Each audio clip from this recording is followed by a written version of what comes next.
The lockdown started normally. The alarms, the flashing lights, the locked doors. It was supposed to be routine, safety protocol, but from the very beginning, something felt very wrong. The first thing I noticed was Mr. Hines, our math teacher. He didn't leave. Everyone else evacuated to their classrooms, following the rules, following the protocol, following the guidelines. But he stayed, standing at the front of the room, silent, watching, observing everything. I thought maybe he had forgotten. Maybe he had gone deaf or something, or didn't hear the bell. But as I walked past him, trying to reach my classroom, I noticed something impossible. He was everywhere. I turned a corner, and there he was at the far end of the hallway. I ran, and somehow he was already in front of me, faster than he should have been. Impossible.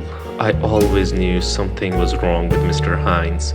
The way he stared at those numbers during the math class, or the way he taught us, the way he said that math is more complicated than life itself. You will realize it one day. He said one day he'll be control of everything.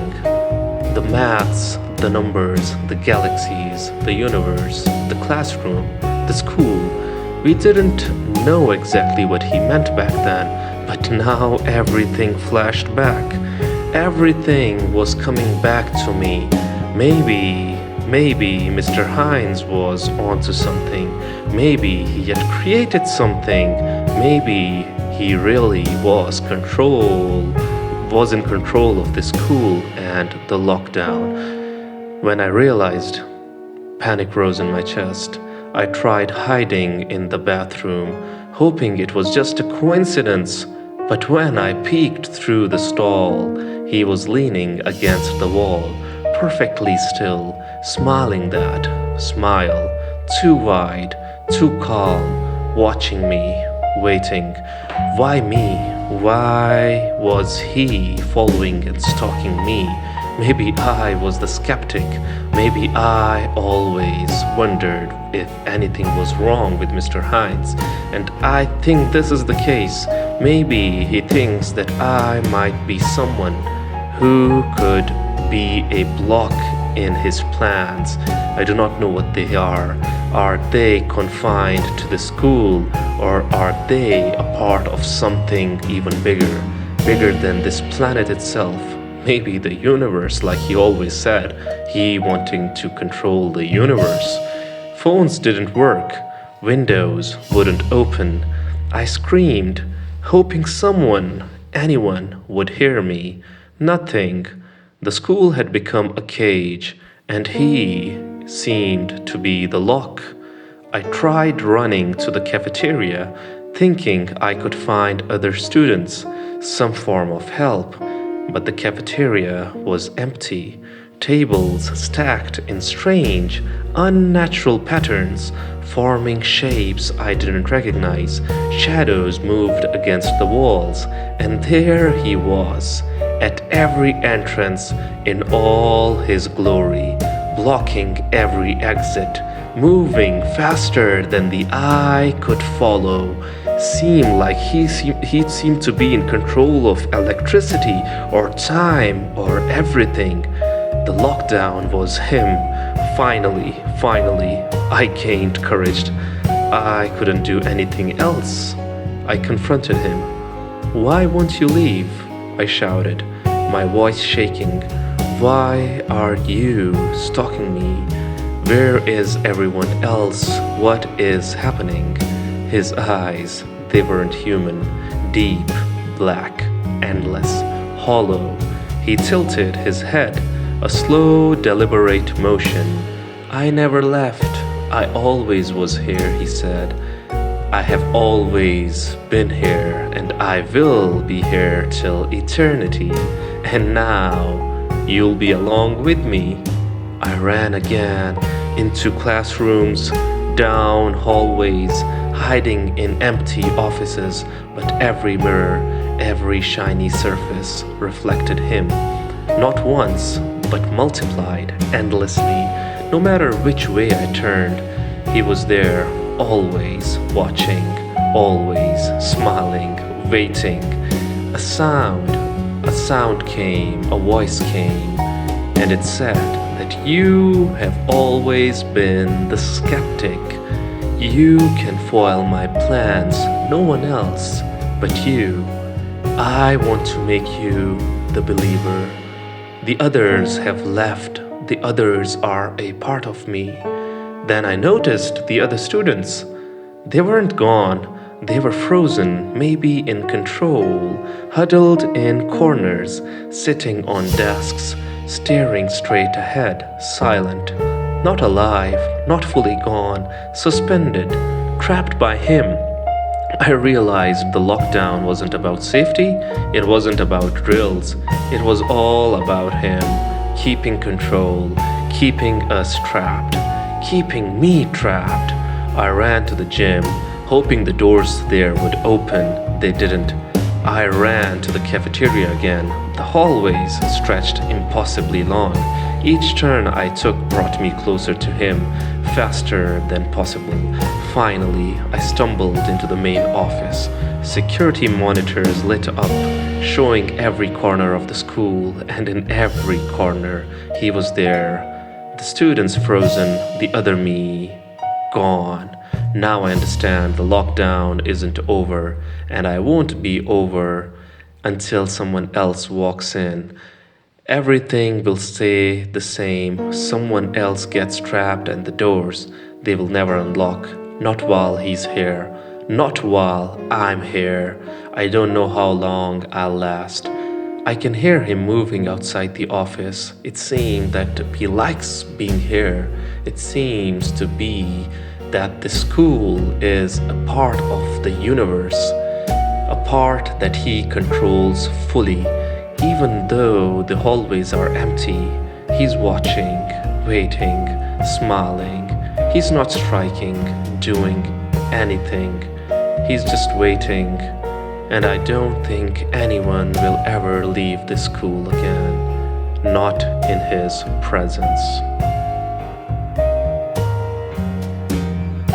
I never thought a school lockdown could feel like a trap, not like this.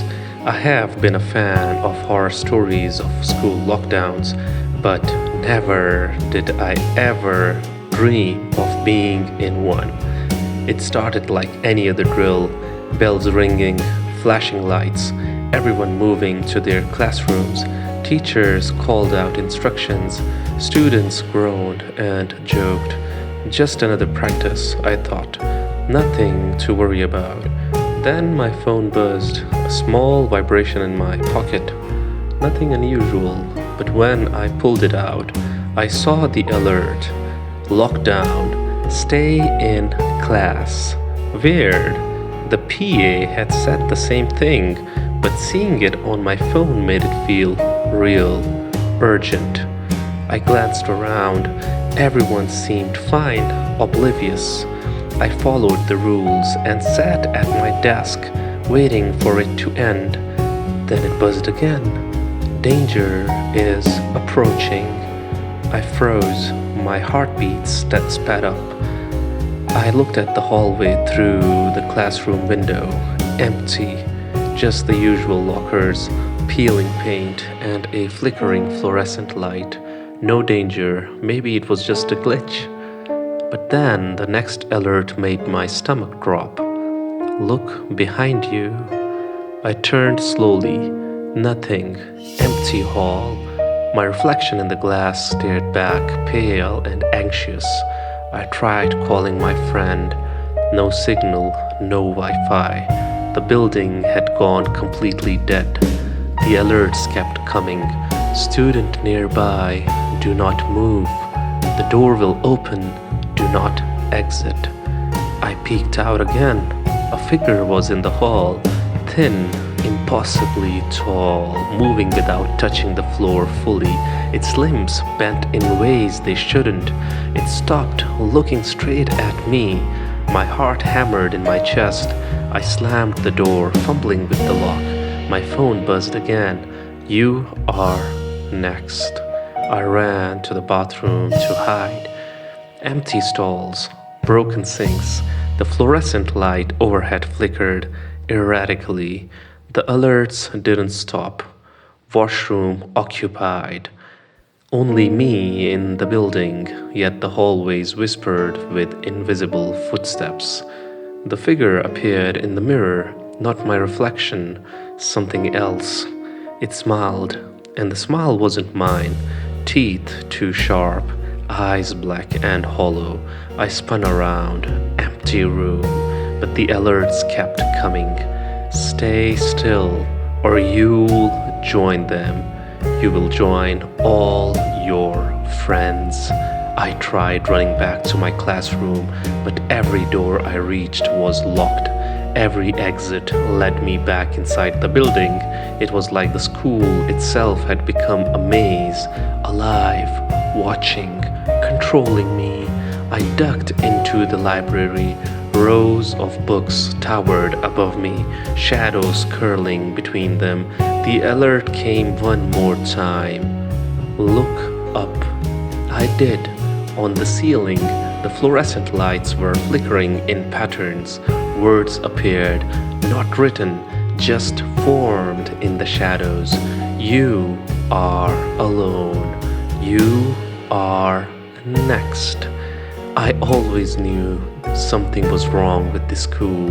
I tried to tell my parents this. They didn't believe me, even at the time of my admission. On my first day, I noticed something wrong with this place. My instincts, they told me. My parents never believed me. Now, here I am. Anyways, I realized the alerts weren't warnings. They were instructions, commands. Someone or something was controlling the building, controlling my every step. I tried hiding in the janitor's closet. Dust and cleaning supplies surrounded me. My phone buzzed again. "Don't think of hiding." Then I heard it, whispering, faint at first, then louder. Words I didn't recognize, voices I hadn't heard before. The figure appeared in the reflection of the mop bucket. I wasn't safe, not anywhere. I had to get out. I ran again, adrenaline pushing me faster than I've ever moved. The hallway stretched impossibly long. Every step I took, the figure mirrored. Every turn I made, it was already there. Finally, I stumbled into the main office. Security screens flickered on. I saw myself walking down the hallway. Before I even moved, my own terrified face staring back at me. The phone buzzed one last time. "You should have listened." I don't know how long I've been running. The building has changed. The lights, the walls, even the floor. None of it looks real anymore. The whispers always follow me. The figure hollows me. And every time my phone vibrates, I feel it. I feel it watching, waiting. Will this nightmare ever end? I realize now, it is not a lockdown. It never was. It was always a trap. The school is a trap. It was always a trap. Will anyone ever find me? My friends, my family, anyone? And as I stand here, I feel like there is no one coming to let me out. Ever. Lockdowns are supposed to be safe. That's what everyone says. I used to believe it too. But this one changed everything. This one changed my life. Forever. The alarm rang, red lights flashing, echoing through the hallways. I ran to my classroom like everyone else was doing, But when I got there, it was empty. No students, no teacher, just me. At first, I thought everyone had gone to the wrong classroom. Maybe it was a mistake. I sat down, trying to calm my racing heart. Then I saw him, myself.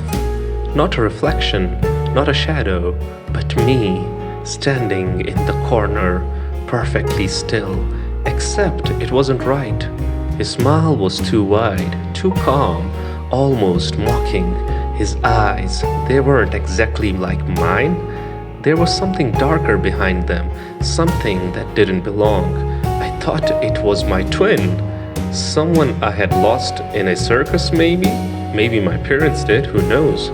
Anyways, who are you? I whispered. He didn't answer. He just tilted his head and watched me. Slowly, deliberately, he started walking towards the door.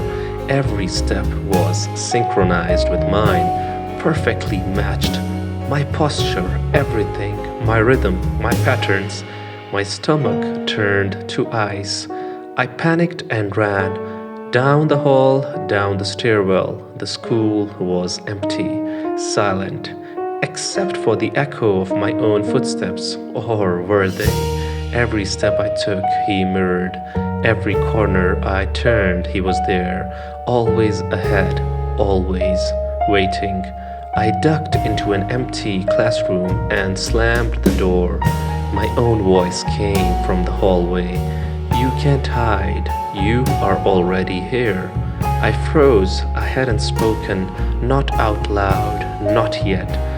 The lockdown wasn't just trapping me in the school, it was trapping me with him, my double, and I realized something worse.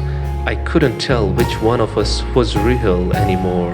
Maybe he was trapping me, not the school, not the lockdown. It was all him. It was all his plan to replace me. I tried to leave the building, doors that should have been unlocked slammed shut. Windows that might have been my escape refused to budge. The hallways were twisting, shifting. I felt like the school itself was alive and reshaping to trap me. And all of this was happening by him, by his own mastermind, by his own plan. He wanted to replace me. He was school itself. He was trying to be the school itself, controlling the school, controlling me, controlling the gym, controlling every classroom, everything. I ran through the gym hoping to find a way out, only to see him standing in the middle of the court. His movements mirrored mine exactly. My hands reached out and his did too. I blinked and he was closer, faster, always faster. I tried to scream. No sound came out. The school swallowed it. Maybe he had made it this way. The lights flickered and I realized my shadow on the floor wasn't moving with me. It was standing still, waiting. Every mirror I passed showed him, smiling, mocking me. Every reflection, every puddle of water, every shiny floor, him, always him. I tried to fight it. I told myself I was the real one, but the more I resisted, the more he became real. I could feel him in my mind, whispering thoughts I hadn't had yet, predicting me, controlling me. Finally, I stumbled into the principal's office. Papers were scattered, chairs overturned. Was he controlling the principal himself? Or was he the one who made the principal disappeared? I was desperate. Maybe the security cameras could help. Maybe someone could see me. I looked at the monitors, dozens of screens, dozens of me, each one moving slightly differently, each one trapped, panicked, screaming silently, and in every screen, he was there too, watching, smiling, waiting. I realized the truth. The lockdown had created him, a version of me I could not escape. Every action I took, he mirrored. Every fear I had, he fed on. And now I wasn't just trapped in the school, I was trapped in myself, my own being. The final horror hit when I checked my phone. Pictures of me asleep at my desk, taken from inside my own body. How did something from me escape myself, my own body? Is it even possible? What has happened? This lockdown, maybe it has changed the dimensions. This is something from a multiverse or something like that, simply out of a string theory, hypothetical situation. But this is real. This is not delusion. This is not an illusion. Now, I've stopped running. I can't tell which one of us is real anymore. Have I escaped him or has he escaped me? And sometimes I feel him thinking before I do, moving before I do, acting before I even know. I don't know if I'm losing myself or if I'm losing him. Anyways, this lockdown has changed my life forever. And I think deep down, I am starting to like him. Maybe someday we will reunite again. But for now, one of us will always be the doppelganger, and only one of us will be real. And soon, I believe, he is the one who will replace me, because he is someone that everyone will like and admire. So beware if a school lockdown happens in your city or your town. Be aware that you might replace yourself